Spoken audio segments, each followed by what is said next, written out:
The plains were never still.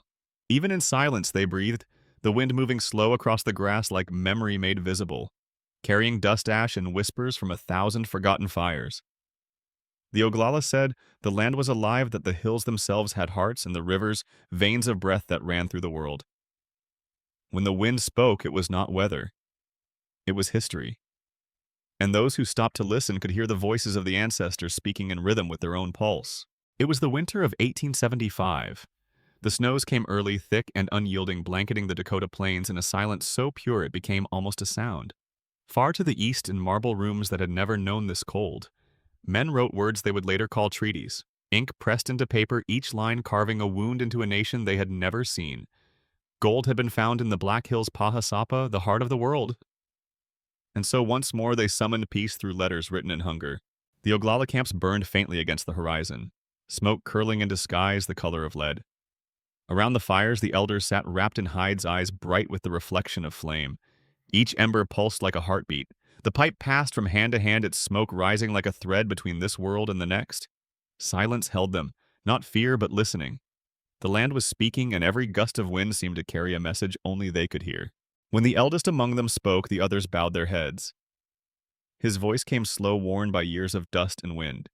The hills dream, he said, and in their dream the white man digs for their heart.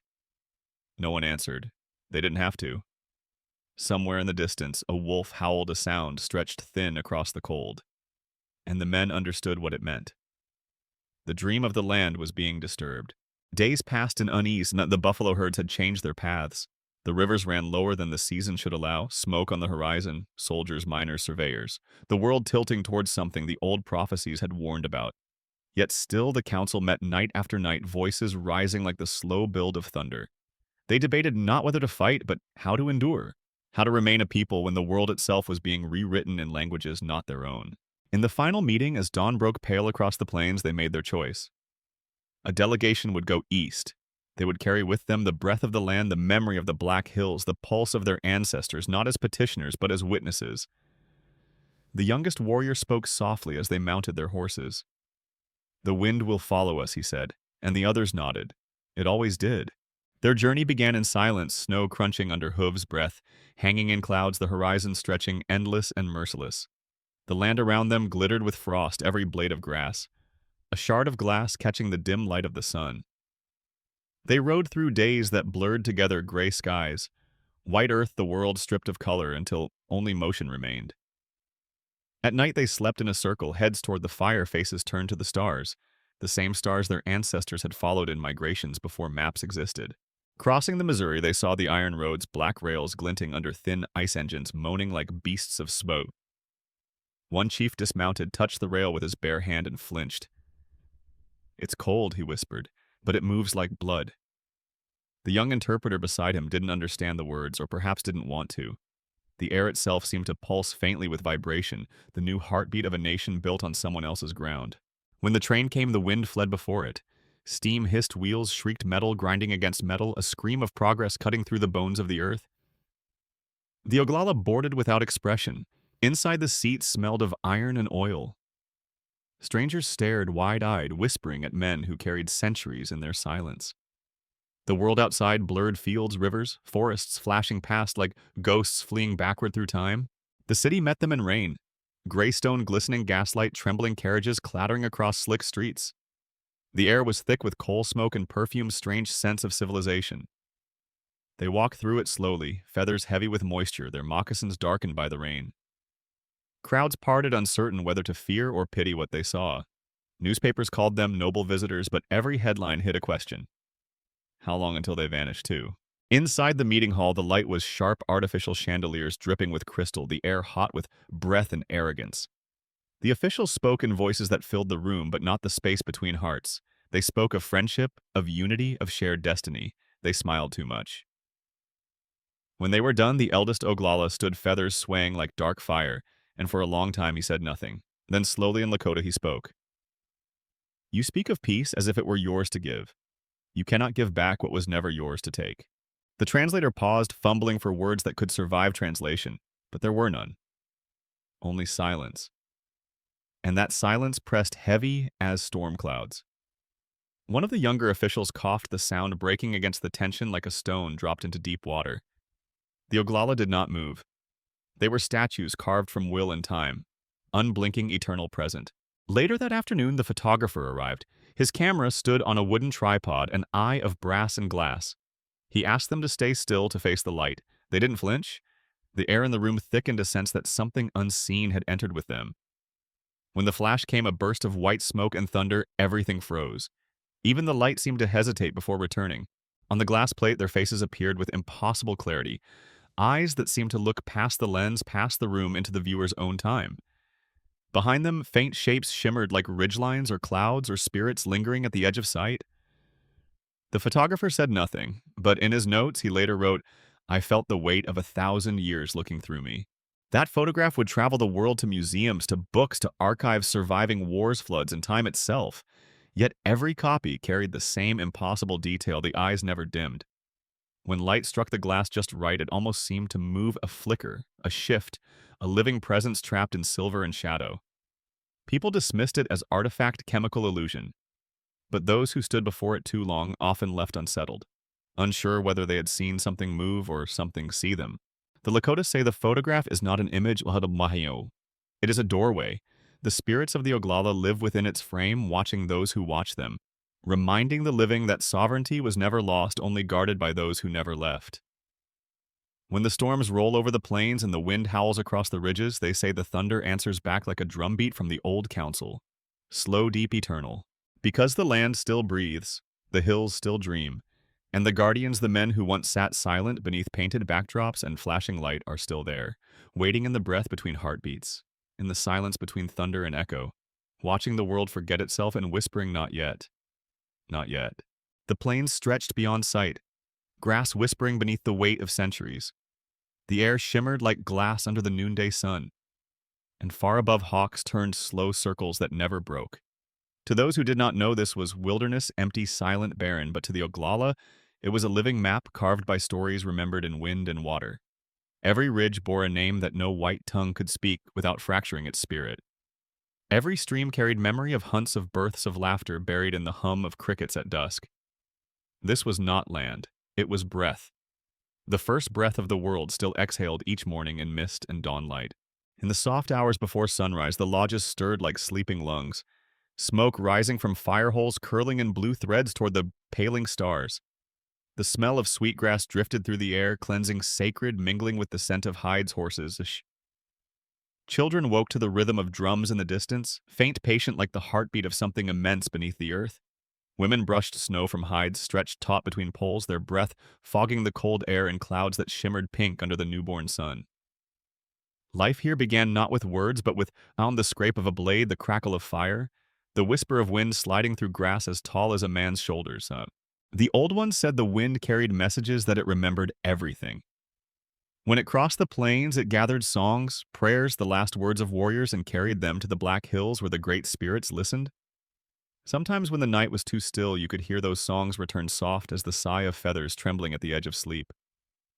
Children were taught to still themselves and listen, to feel the tremor of the land beneath their feet, to understand that silence was never absence, it was conversation. The buffalo still roamed then, vast herds that rolled like thunder, blotting out the horizon in motion and dust. Their hooves beat in sync with the drums of the villages, each step echoing the rhythm of creation. The Oglala believed that as long as the buffalo ran, the world would remain balanced. They were not hunted, they were asked. Every arrow loosed was preceded by prayer. When one fell, the hunter knelt and offered smoke to its spirit. Meat for the people, hide for warmth, bone for tools, sinew for bowstring. Nothing wasted, nothing taken without gratitude. The balance between hunger and respect was as sacred as the breath itself, but the balance was shifting. Slowly at first, then faster, as if something unseen had tilted the world. The herds moved farther north each season, their paths fractured by fences that cut through grass like scars. The rivers carried the taste of iron, faint, bitter. The skies filled with strange sounds, engines hammering the rhythm of men building lines across open space. The drums of the plains still beat, but beneath them was another pulse, mechanical, relentless, hungry. In the Black Hills, Pahasapa, the sacred heart of the world, the air was different, colder, alive. Mists hung between the pines like smoke from invisible fires. Voices seemed to whisper from the rocks. Echoes that were older than memory. It was said that when lightning struck these ridges, it did not come from the sky. It rose from the ground, the earth's own answer to trespass. No one entered the hills without prayer, without tobacco, without the humility to understand that every step was a conversation with the ancient ones who still guarded the living from their sleep. At night the stars came closer, bright enough to hear. The people lay awake listening to the wind slide through the lodges, each gust carrying the breath of those who had walked before them. The elders said that dreams were not personal, they were shared. The whole tribe dreamed together, carried on the same invisible current. That was how they remembered. That was how they survived. Yet among those dreams, something new began to creep, the image of men in blue coats. The smell of gunpowder, the thunder of hooves, not from buffalo but from cavalry. Smoke rising not from campfires but from the burning of the plain of Denis. Women began to wake weeping, their hands trembling over ashes that were not yet real but felt close enough to touch. The medicine men said the dreams were warnings, the earth speaking through nightmare, and that if the people did not listen, the land itself would mourn. Evening after evening, the council gathered beneath stars around firelight that pulsed like a heartbeat through the darkness. They spoke in low tones, measured, patient. The elders remembered other councils, Sand Creek Washita treaties signed with blood hidden under ink. They had seen promises turn to ash, seen rivers red, and children vanish into the smoke of history. Yet still they sought to speak, to find a path that would not end in fire. The circle of the people held, but it trembled. One night a strange calm fell, the kind that comes before storms. The air was thick with silence, heavy enough to press against the chest. Somewhere far away thunder rolled, once long and low, then faded into distance. In the firelight, an elder raised his pipe and said, "They will come again, not as soldiers but as smiles. Not with guns but with words. Be wary of words, they kill more slowly." And the fire cracked, as if agreeing. The next morning, word arrived, messengers from the east, letters carried with formal seals and polite handwriting. They said new treaties must be made, new lines drawn, new arrangements signed. But no ink could capture what the earth already knew, that peace written on paper meant war written in time. The elders exchanged glances that spoke more than words. One said quietly, "The paper will burn, but the hills will remember." So preparations began, not for battle but for journey. Warriors cleaned their horses, repaired their saddles. Women prepared food, wove gifts, stitched beadwork with prayers hidden between every stitch. The young painted their faces, not for war but for memory, red across the cheekbones for endurance, black across the brow for truth. As dawn came, smoke from the lodges rose in perfect columns straight into a wind that did not yet blow. When they set out, the sound of hooves blended with the heartbeat of the plain. Their silhouettes moved against the first light, like figures from a dream, proud, solemn, unbending. Behind them, the camp stood still, the fires dying slowly, the songs fading into distance. Ahead of them, the horizon burned with gold. The road to Washington had begun, not just across miles, but across worlds. Along the journey, the seasons blurred snow to rain, rain to dust, dust to silence. They crossed rivers that ran red with clay, forests where the trees whispered in strange languages, towns where faces turned away and windows closed at their passing. Each night they built small fires, smoke twisting upward like threads of remembrance, carrying their words to the ancestors who still watched from the ridges far behind. Sometimes they dreamed of the plains, the sound of buffalo, the laughter of children, the wind sliding soft across grass, and woke to the hiss of trains, the smell of oil and steel. One chief whispered, "They dream of iron. We dream of sky. Who will wake first?" And no one answered, because the question was older than both. The closer they came to the cities, the fainter the sky grew. Stars dimmed behind coal smoke, and the earth lost its scent of sage. The horses snorted uneasily at the strange rhythm beneath their hooves, cobblestone iron rail. The people here moved too fast, spoke too loud, never listened to silence. For the Oglala, every step east was a step away from the living world. Yet still they walked on, carrying the wind with them, the last true breath of the plains trapped in their hearts.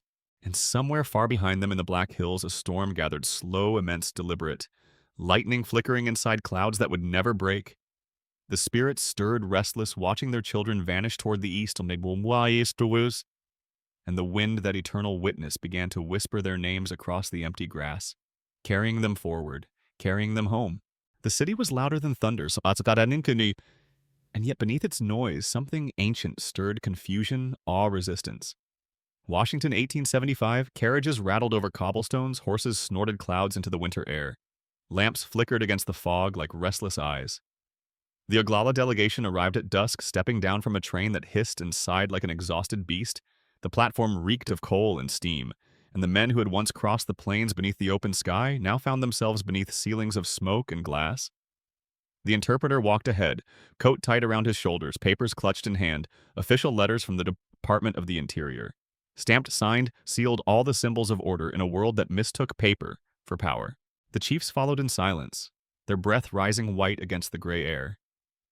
Their moccasins touched the wooden planks without sound, but the people who watched them felt it, the quiet weight of a history that did not need translation. Some onlookers tipped their hats, others simply stared. The newspapers would call them visitors of noble bearing, representatives of the Sioux Nation, emissaries of peace. But none of those words carried the truth that they were guardians walking through a dream, not their own shadows from a world older than the one surrounding them. They were taken to lodgings arranged by the Indian Bureau, narrow rooms, low ceilings, windows facing brick. No sound of wind, no scent of pine, only the ticking of clocks and the faint hum of the city outside. One of the younger men, Red Feather, stood by the window for hours, eyes fixed on the smoke drifting from chimneys.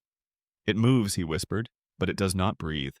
The following morning, the delegation was escorted to the department building. Long corridors lined with portraits of men who looked down as if judging the living.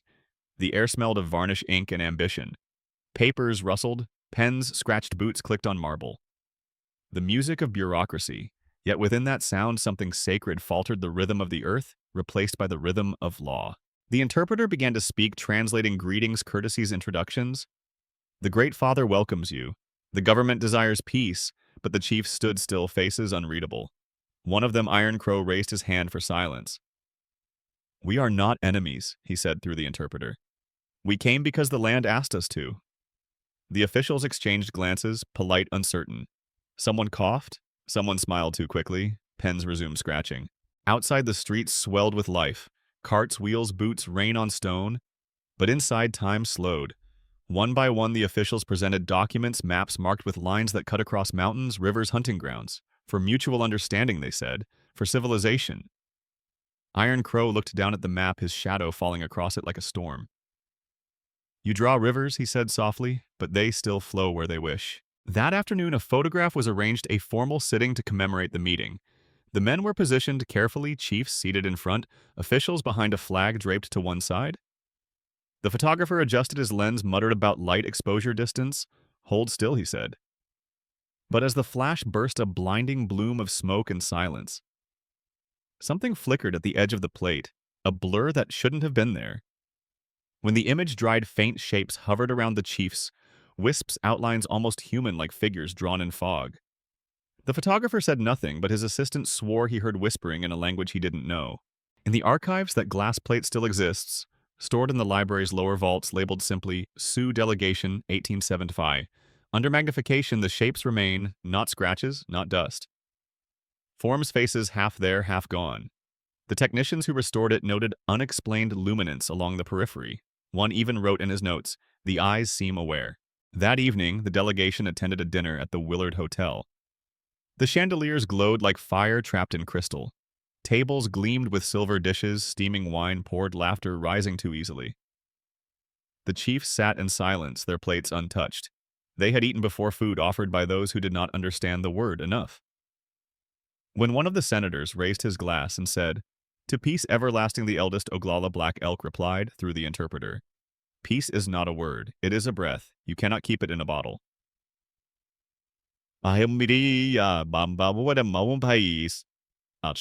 Laughter followed, awkward, polite, forgettable, but somewhere in that room a waiter dropped a tray, the crash echoing like a shot.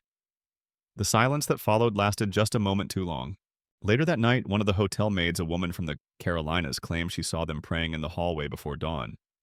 No candles, no smoke, just stillness, the air around them trembling faint as heat above stone. She said when she passed she felt cold, not from fear but from something vast, like standing at the edge of a storm, too large to see. The next day, the delegation was invited to the White House.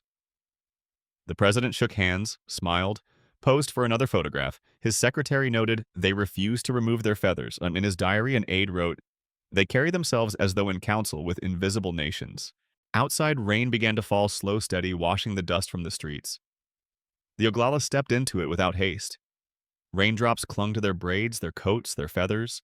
One of them lifted his face to the sky and whispered in Lakota a prayer the interpreter did not translate. Witnesses later said the wind shifted, and for a moment the rain seemed to move sideways as though drawn toward them. Folklore would later say that something followed them back from that visit. Not a curse, not a spirit of vengeance, but the echo of the land itself.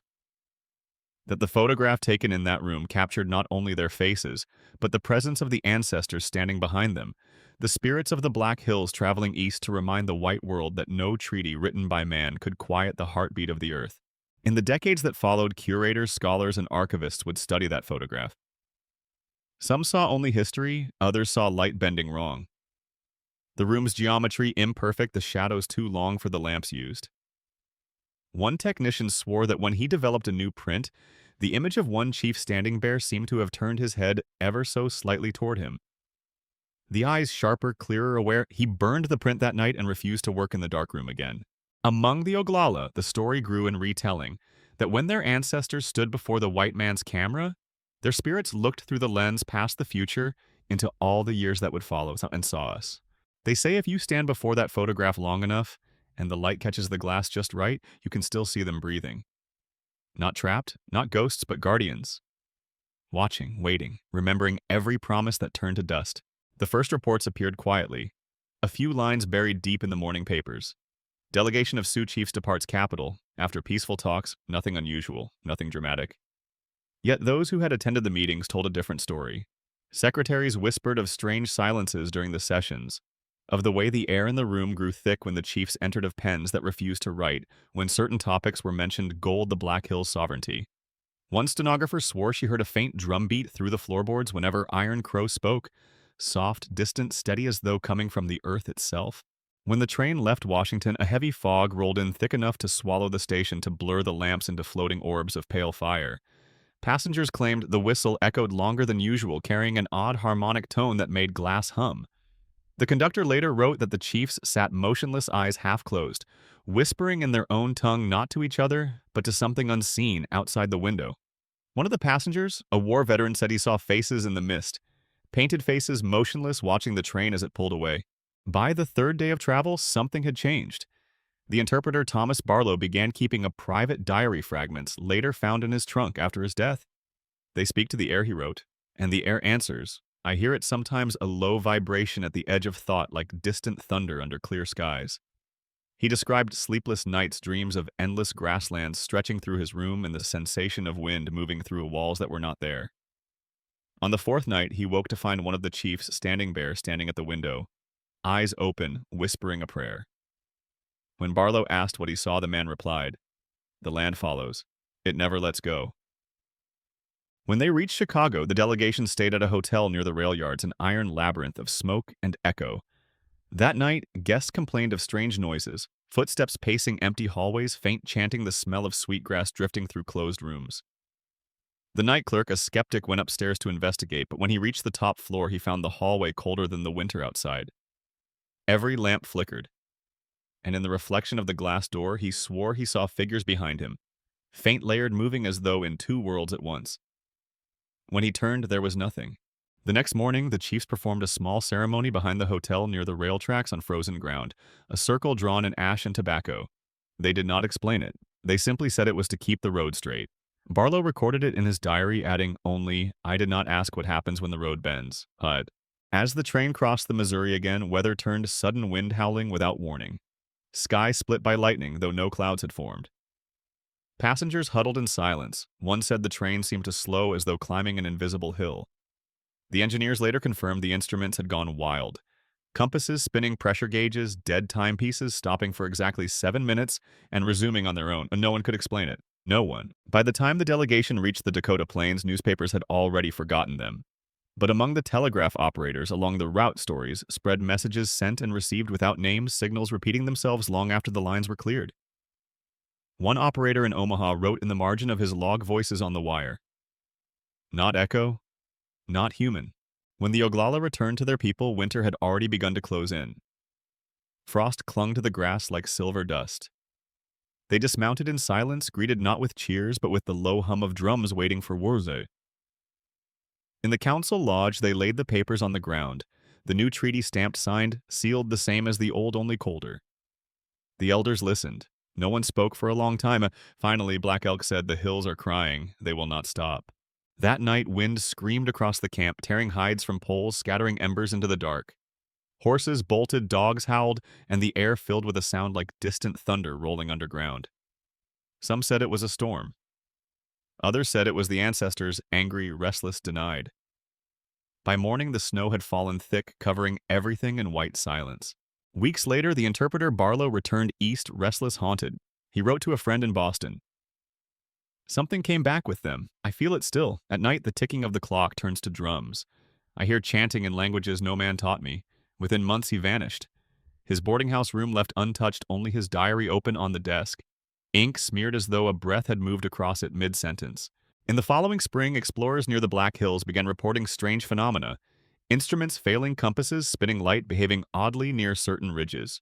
Local ranchers found circles of burnt grass where no fire had passed. One man claimed to have seen figures walking along the ridge at dawn, tall, silent, their outlines flickering like heat mirage. When he called out, they turned in unison, but their faces were not there.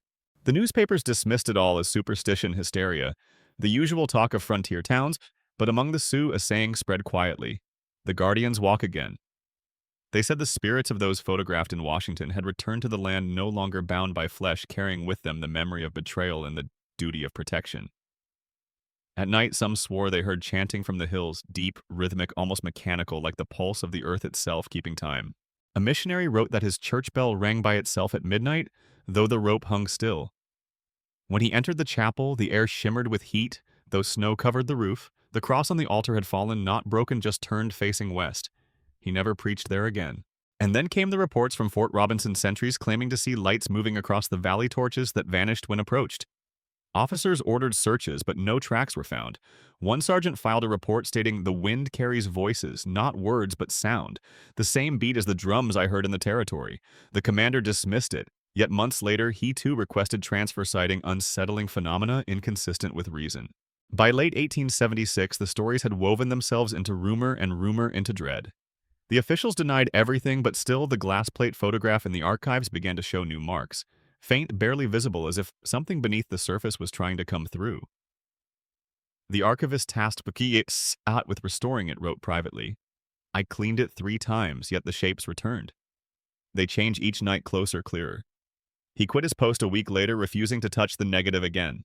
And so the incidents accumulated a drift of documents, a collection of whispers, each one small enough to dismiss alone. But together they formed a pattern, a pulse. Something living beneath the paperwork of history, the same rhythm that once echoed through the plains, the same unseen presence that followed the delegation from Washington to the Black Hills. A reminder written not in words but in sound, low, steady, eternal. The heartbeat of the land refusing to fade. The reports continued long after the ink had dried. Letters passed between men who did not believe in what they wrote, magnetic interference, localized illusions, psychological echoes, words stacked like sandbags against the flood of something they couldn't name. In 1877, a telegraph operator in Fort Laramie recorded a signal repeating itself through clear lines. Not Morse, not code, rhythmic, pulsing low. "It beats like a drum," he wrote. "And when I stop listening, it continues in my head." He took ill weeks later, raving that the wires hum with breath. His body was found beside the telegraph pole, eyes open, mouth full of dust. At the same time, in the records of the Geological Survey, field engineer George Winfield filed a report describing light phenomena over the Black Hills, streaks of green fire descending vertically into valleys where no storms gathered. He noted that his compass reversed polarity for exactly 12 minutes. The horses refused to move forward. A guide told him, "This is not sky fire, it's the breath of the sleepers." Winfield laughed at the superstition, but the next morning his tent had collapsed in perfect silence, no wind, no tracks, just flattened, as if pressed down by an invisible hand. In Rapid City, a photographer named Ellison attempted to replicate the 1875 delegation portrait.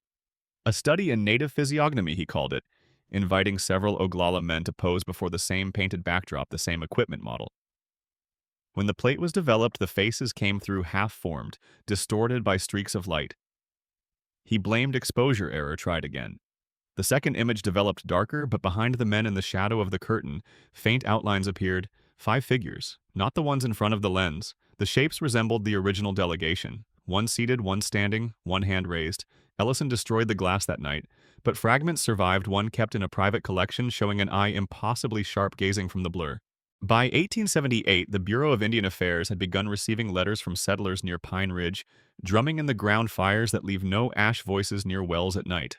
A doctor named Samuel Mercer conducted an unofficial investigation, skeptical, curious, meticulous. His notes were found decades later among his effects: sound beneath surface, measurable frequency, irregular but recurring, correlates with seismic activity, possibly hollow strata. Then further down the page scrawled, heard words this time. Not English, not echo. It said, remember. A century later, modern geologists confirmed that region to be solid granite, no cavities large enough to resonate sound. In folklore, the same years were called the season of returning breath. They said the land itself had begun to wake, shaking off sleep like a great animal rising from beneath the earth. The women who gathered herbs in spring heard singing through the soil, deep, slow, not mournful, but patient. Children saw shapes in dust storms, silhouettes of riders keeping pace beside the wind faces never visible. And when thunder rolled across the plains, it came not from clouds but from the hills, as though the mountains themselves were speaking. In 1879, an officer named Major Lucian Pratt wrote to his superiors from Fort Bennett, unusual atmospheric pressure recorded near the hills. At night, the men report smell of smoke without fire. Horses panic between 2 and 3 a.m. every third night, requesting barometric equipment. The shipment arrived and was found shattered before use, the glass fused at the edges as though melted from within. Among the Sioux, the stories changed shape, no longer warnings but instructions. The old one said, when you feel the earth tremble, do not fear. That is the ancestors turning in their sleep. And when lightning struck, they whispered, that is their eyes opening again. Ceremonies were held and secret songs sung to guide the spirits home, to remind the hills of their duty. The young were told to place tobacco at the base of trees struck by lightning, to keep the boundary soft, to keep the conversation open. By 1880, explorers noted entire sections of forest around the hills standing dead, though no fire had touched them, trunks unburned, bark pale as bone. The wind that passed through made a low moaning sound, not random but harmonic, as though tuned. Surveyors called it coincidence. The Oglala called it voice. At the Smithsonian curator, Herod's replacement began sorting the Black Hills material collection. One crate, misfiled for years, contained the personal effects of the 1875 delegation. A pipe, a feathered sash, several pouches, and a small bundle wrapped in hide. Inside the bundle lay a fragment of quartz veined with gold. Attached was a tag, returned from Washington, provenance uncertain. Under certain light, the quartz appeared to glow faintly, a pulse every few seconds. Herod's successor, Dr. Leland, brought it home for study. Within weeks, his wife reported the sound of drums in their house faint under the floorboards. Leland claimed it was vibration from nearby trains, and yet there were no tracks within 20 miles. His journal ends mid-sentence, the stone changes color when folklore preserves what official reports bury.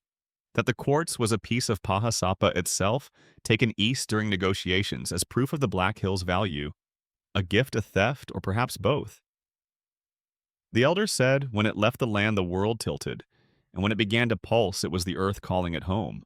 In 1881, heavy rains washed through the Dakota plains, and floods unearthed bones where no graves were marked. Long bones, massive, ancient, scientists claimed them to be prehistoric fauna, but local herders said the bones hummed when the wind passed like flutes. They told the newspapers. None believed them, but the photographer who took their pictures returned weeks later with his negatives turned black, not damaged, but entirely opaque, as if shadow itself had flooded the glass. Meanwhile, in Washington, a clerk cataloging the archives noticed something strange. The 1875 treaty transcript had changed. Not rewritten, but subtly altered, words missing, replaced by faint impressions, as though erased by breath. In one paragraph, the line once reading the territory known as the Black Hills shall be held in trust, now read only the territory known as the Black Hills shall be held. Nothing after. He brought it to his superior, who dismissed it ink fade, poor preservation. Yet every copy held elsewhere remained intact, only the original was hollowed out. A few months later, the clerk resigned, citing recurring dreams of being watched from paper. The folklore that followed claimed that the treaty itself had begun to forget that the words like the land had memory, and that memory rejected lies. Paper burns, said one elder, but truth does not. It only waits for silence. In 1883, missionaries reported seeing lights in the sky above the hills, moving not like stars, but in slow, deliberate circles. Thunder rolled, though no rain came. A woman gathering water at dusk said she saw figures standing on the ridge, still too tall. They were not men, she said, but the air shaped like men. She fainted, woke at dawn with ash on her hands. No fire had burned near her. Fact and folklore spiraled tighter reports of tremors without cause of voices on the wind of instruments failing when near sacred sites.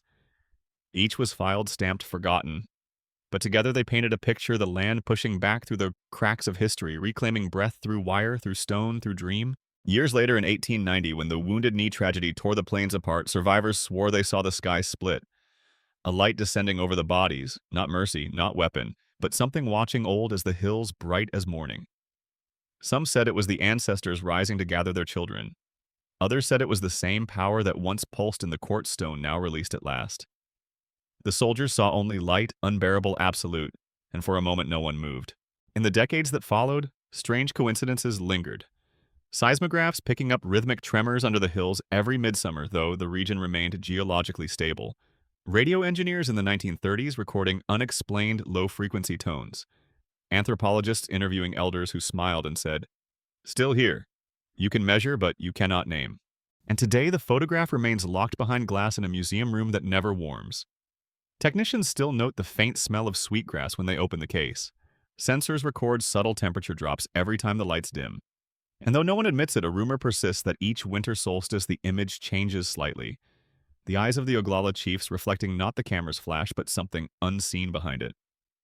Something watching back. They say history is written by the victors, but memory belongs to the land. And in that memory, the Oglala still walk. Not as shadows, not as ghosts, but as breath. Moving through the wind, through the hum of wires, through the pulse beneath the earth. Guardians not of the past, but of the promise that will not die. Because the land remembers every name ever spoken upon it, and the land forgets nothing. It began with a pulse faint, hidden beneath static, a sound no louder than breath. At first no one noticed. The sensors in the archive registered it as vibration from nearby trains. But there were no trains that night. The building slept, its corridors dark, its air perfectly still. Yet deep beneath the marble floors, the pulse continued rhythmic, patient, alive. Emily Carter returned to the archive out of curiosity, or perhaps the same force that had drawn so many before her into the same pattern of listening. She stood before the photograph again, gloves trembling slightly, the dim red light washing the room in a kind of underwater silence. When she lifted the glass, it felt warm, not like metal under light, but like something breathing. The image shimmered. The faces seemed closer than before. She set it on the table, checked the scanner, adjusted the focus, and then she heard it. Faint but unmistakable, the sound of wind, impossible in that sealed room. It rose and fell in a rhythm older than any song. And in that rhythm, drums, far away, deliberate, not mechanical, not ghostly alive. She froze, pulse matching theirs. On the monitor, the digital scan formed, lines of light translating the old image into pixels, dots, code. But then the code stuttered, columns repeating, shifting, rearranging into patterns that weren't language. At first she thought it was artifact noise until the lines began to shape into ridges, mountains, the contours of the Black Hills forming themselves inside the data. She stared, heart thudding, whispering, "No." The computer crashed, the lights flickered, and for a moment she swore she heard whispering from inside the walls. When she looked up, the room was gone. Or maybe it had changed. The walls melted into fog, soft, luminous silver gray. The smell of sage thick in the air, the hum deep underfoot. Before her, the plains stretched infinite wet with dawn light, and the air shimmered as if heat were rising from unseen fires. She turned, and there they stood, the Oglala, the same faces from the photograph standing in silence, feathers stirring in wind that did not exist. The eldest raised his hand, a gesture not of greeting but of recognition. "You came," he said, the words not spoken, but carried on vibration, felt in the bones. "We called and you came." Emily tried to speak, but her mouth made no sound. She could feel the hum traveling through her chest, matching her heartbeat. "Why me?" she thought. And the answer came not in words, but in feeling, because you remembered. Around them, the mist thickened, shapes moving within it, countless ancient, the ancestors, the witnesses, the breath of the land itself. Above, thunder rolled, not in the sky, but within the earth. The ridges glowed faintly, veins of light tracing the contours of the Black Hills like arteries beneath skin, pulsing with rhythm-mulched memory. What? He gestured to the horizon, and for an instant time folded, she saw everything at once. Soldiers riding through that snow treaties signed in dim rooms, children taken, rivers renamed, and yet beneath all of it, the same song, the same heartbeat, the land breathing through history's scars. "They thought ink could bind us," the elder said, "but the hills do not read." The wind rose, scattering ash and light. The plains darkened the air, filled with fragments of memory. Old newspaper headlines, torn maps, telegrams flashing into sparks, all burning, then dissolving into the same drifting smoke. Within that storm of lost history, faces appeared: the interpreter, the geologist, the curator, all those who had touched the photograph and vanished, their outlines luminous, their eyes filled with understanding too late. Emily stumbled backward, but there was nowhere to go. The air thickened into glass. She was standing inside the photograph now, the same room, the same backdrop, the same light, and around her the Oglala chiefs took their places again as though the portrait had never ended, only paused for her arrival. The camera waited, the brass lens gleaming, the tripod steady on its wooden legs. The air smelled of silver nitrate and sage. The elder nodded toward the machine. The eye that steals also remembers. She felt compelled to kneel, her hands trembling. "What do you want me to see?" she whispered. The answer came like wind turning over grass. "See that we are still here." Then the flash white, absolute, soundless, but in that instant she saw everything layered to the photograph, the land, the museum herself, all existing at once, overlapping like transparent skins of the same living thing. And when the light faded, she was back in the archive, the glass plate cooling in her hands. But it was no longer the same. Beneath the surface, faint lines had appeared, shapes, moving, subtle, changing as light passed. She leaned closer, breath fogging the surface, and for a fraction of a second, one of the chiefs blinked. She dropped the plate.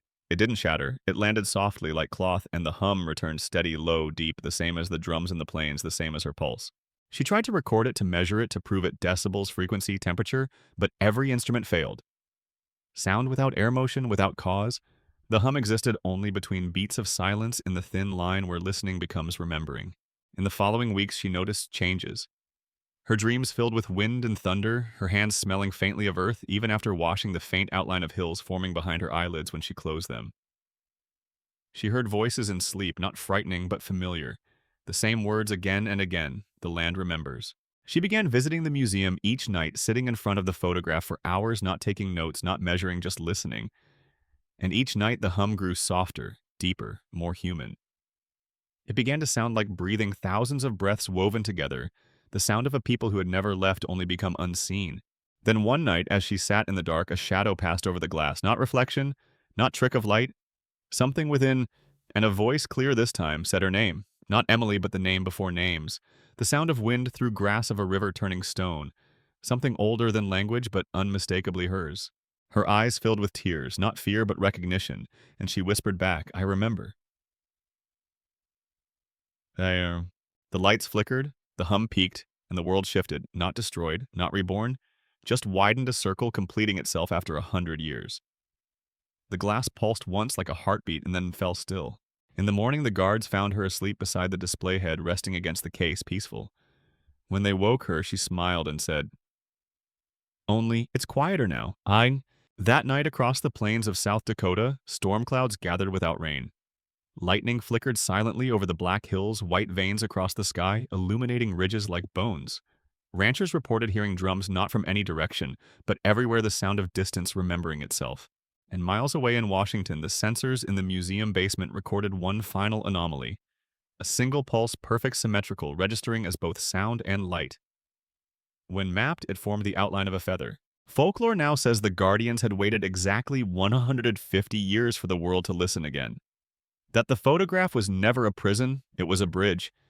And that through the eyes of the living, the ancestors crossed once more into breath.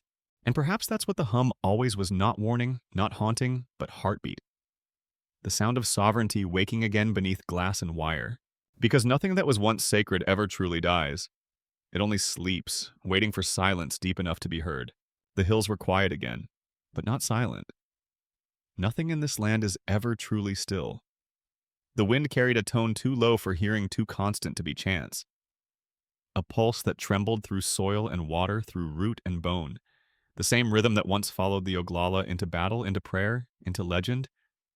It had never stopped, only fallen below the range of memory. At dawn, the plains shimmered under thin frost. The first light touched the grass, and for a moment, every blade seemed alive. Bending, swaying, whispering, as though repeating an old conversation the earth refused to end. Down in the valleys, fog drifted like smoke from fires long cold. There were no drums now, no cries, no hoofbeats, only breath. The sound of the world remembering how to speak again. In the towns scattered along the Missouri, people spoke of odd weather, lights in the fog, electrical hum beneath their houses that came and went with the moon. Scientists called it resonance pressure shift coincidence. But the elders smiled quietly. The land is breathing, they said, and when it breathes, it remembers. At the museum, the photograph remained locked in darkness. Glass, cold air, dry silence, perfect. Yet each night the sensors flickered, registering small movements of light too small to see, too regular to ignore. Once a guard passing the case swore he heard footsteps slow, deliberate circling behind him, though the floor was still. He told no one. But after that, he began leaving offerings of sweetgrass near the locked door. In his log, he wrote only 6 words: they are still watching the watchers. Decades later, a researcher opened the archive again. The case was sealed, but the air inside was not inert. Faint scent of rain sage and something metallic lingered.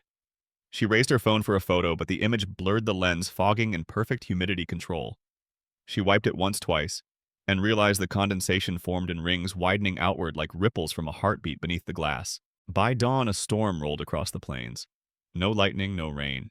Just low thunder, steady and patient, shaking the ground like drums echoing through centuries. In Pine Ridge, an old man woke to the vibration, rose from bed, stepped outside barefoot into the cold, and whispered into the dark, "You're home." And the wind changed direction, sweeping east across the prairie, scattering frost like ash from an ancient fire. Fact reports said it was thermal inversion. Yet radio operators hundreds of miles away recorded a tone unlike any atmospheric signal, harmonic, rhythmic, almost human. Later, when they mapped it into sound, it formed the same pattern once carved into Oglala drums: 4 beats for the earth, 1 for breath. That morning, the grass glowed faintly gold before the sun touched it. Horses raised their heads to listen. Ravens wheeled silently in the air. And in that strange stillness, the horizon seemed to move, expanding, breathing, as though the land itself exhaled after holding its voice too long. Emily Carter was never found. Only her notebooks remained, pages filled with sketches of wind patterns, light frequencies, and one line repeated over and over: "The land is awake." The final entry trailed off mid-sentence. "When it remembers us, we..." Some say she vanished into myth. Others say she simply went home. The old ones claim her name was heard in thunder, once rising and falling like wind through the grass. She listened, they said, and the land listened back. Years passed, and the story faded into legend. A curiosity whispered in classrooms, an archive anomaly filed under unexplained atmospheric events. The photograph was stored deeper underground, labeled fragile, forgotten by budget cycles and new technology. But every time storms passed over Washington, humidity levels in the archive rose by half a degree only in that one room. One technician checking the records noticed the fluctuation always peaked at the same minute, precisely when lightning crossed the Black Hills. Coincidence, they said. Faith, said others. Memory, said the land. Even now, travelers speak of nights when fog rises from the plains glowing faintly blue, and those who stand very still hear a rhythm beneath their feet. Not thunder, not tremor, but breath. As if something vast and gentle sleeps beneath the soil, dreaming in the language of heartbeats. Somewhere between myth and record, between fact and folklore, the Oglala still walk. Not as shadows, not as spirits, but as the quiet presence that steadies the wind, the patience that keeps the earth alive. They do not haunt, they guard. They wait for us to remember the rhythm of our own breath. And maybe that is the truth, hidden beneath every archive, every photograph, every name carved in fading stone that history has not passed. It is a live patient waiting for silence deep enough to be heard again. When the next storm gathers over the plains, pause, feel the air shift, listen to the hum beneath the thunder. What you hear is not the sky breaking, it is memory opening. What breathes below your feet is not the past, it is the promise that will not die. So breathe with it. Stand still. Let the land speak through you, because you are part of the circle now, the listener, the witness, the echo. The wind carries the last words softly, not command, not plea, but invitation. We are still here, still watching, still breathing. And as the sound fades into the long hum of the plains, you understand sovereignty was never written in ink. It was written in rhythm, and it still beats beneath the grass. Fade to black. Faint drum echoing once, twice, then merging with the sound of wind, whisper voiceover. For those who still listen, the land remembers.